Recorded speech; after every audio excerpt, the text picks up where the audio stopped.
Okay, if you were not in class the day we did the 4.0 notes, the whose line is it graphing practice and notes, you obviously weren't there for this either, or you were taking a test. So let me run through this with you really quick. I'm going to run through one of each example for you, and then you can do the rest on your own. And this is due. You need to turn this in. All right, so really quick, this is from, all of this stuff is from Unit 2. So 1 through 3 is from your 2.6 notes. 4, 5, and 6 is from your 2.4 notes, and the rest of it from 7 all the way to 15 is from your 2.7 notes. Okay. All right. So this is slope formula. Let me help you with one of these. I will walk you through number 2, and then you'll do the rest on your own. All right. Why is that not focusing? There we go. All right, so remember slope formula is y minus y over x minus x. Technically, the formula is y1 minus y2 over x1 minus x2, but remember, it doesn't matter which one is y1 and which one is x1, sorry. Just remember that ordered pairs, they're x comma y.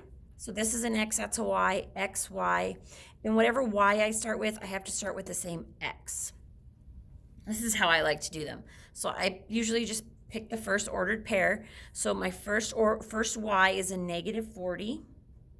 And then my first x is a 5. Then I write the subtraction sign because that never changes. It's always subtraction. Then I'm going to write my next y and x. So this is a negative 80. This also helps me from losing my negative here that a lot of you guys like to drop. And then minus, this is a 10. Okay. So now if you do this, you can do this in your calculator, or you could just do it in your head. Remember, when you subtract a negative, that actually makes a big plus right there. So this is technically negative 40 plus 80. Negative 40 plus an 80 gives me a positive 40. And then 5 minus 10 gives me a negative 5. Okay, you should always simplify your fractions, your slopes.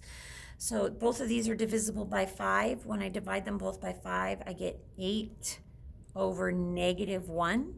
Now, as a slope, this is perfect. You can leave it there, but technically it would simplify to a negative 8 like that. Either one would be correct. Okay, the next one, I'll do number 4 with you on the next group. So this is from 2.4 notes. This is finding slope from a graphed line. So remember, with these ones, we had to find 2 points on the line. This actually gives you 3 points. Then you have to draw the triangle. Remember, you always start at the furthest left and move right, and you always go up or down first. So I'm going to pick this point, these first 2 points. So from this point to that one, I have to go down, and then I go to the right. So there's my triangle. Okay, and if you notice, because I went down, this is a negative slope, so I'm just going to make it negative right now before I even start counting. I had to go down 1, 2, 3, 4, and then I went over 1. So my slope is negative 4 over 1, and that can simplify to just a negative 4. But either's correct. Okay? So you'll do 5 on your own, and then 6, I know that sometimes you guys struggle to find the points on the line, so here, let me give them to you. So those 3 points are good ones. Just pick 2 of them and find your slope. Okay, 7, 8, 9, 10, 11, and 12 are all the same type of problem. So I'm going to do, let's do number 11. I'll do 11 with you guys, and then you guys will do the rest on your own. All right, so this is just like that whose line is it green sheet that you did, except that it's a little different. It puts the slope first, which is M, and then the y-intercept second, but it doesn't matter their order really.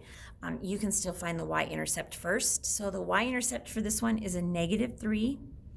So I'm going to go to my y-axis where it's equal to negative 3 and put a point. And then my slope, it doesn't have a number there, but remember that's a negative 1x. So my slope is a negative 1 over 1, because I have to make it into a fraction. So from my -3, I'm going to go down 1, right 1, and put a point. Down 1, right 1, put a point. Down 1, right 1, put a point. Remember to graph at least 3 points, then connect them all the way through the coordinate plane. Okay? All right. Last one, 13, 14, 15, is just the opposite of these ones. Basically, what you're doing here is using an equation to find a line. Now we've got the line, we need an equation. That's just the opposite of what we've done before. Okay, so with this one, I need to find my slope and my y-intercept from the graph instead of the equation. So my slope, I'm going to do just like I did number 4 on the other page. I'm going to pick 2 points. So let's see. This is a good point right here. So I'll use that one and the one they already gave me. So from left to right, I have to go down and right. Okay. So I went down 1, so that makes it a negative, and then over 2. My y-intercept is where my graphed line connects with my y-axis. So they connect right there at this point. And if you look, that is a -3, so that's -3 there. So now I need to put this into slope-intercept form, which is y equals mx plus b. Okay, and all I'm doing is substituting the m and the b for what I found and leaving the rest exactly as it is.